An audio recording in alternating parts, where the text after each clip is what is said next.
Alright guys, hari ni saya nak buat video macam mana nak pergi Muhammad Chan Express Putrajaya. Okey, untuk korang yang daripada jauh, jangan risau. Korang boleh je buka Google Map ataupun Waze Muhammad Chan Express Putrajaya. Bila korang nampak traffic light ni, korang boleh belok ke kiri dan straight. Benda pertama korang kena cari adalah Caltech Prezin 14.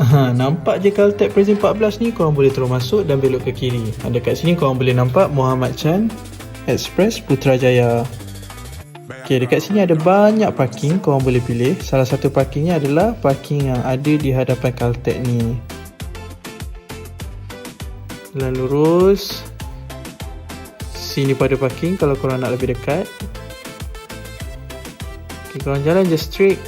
Lepas pada surau, korang akan nampak Muhammad Chan. Inilah Muhammad Chan.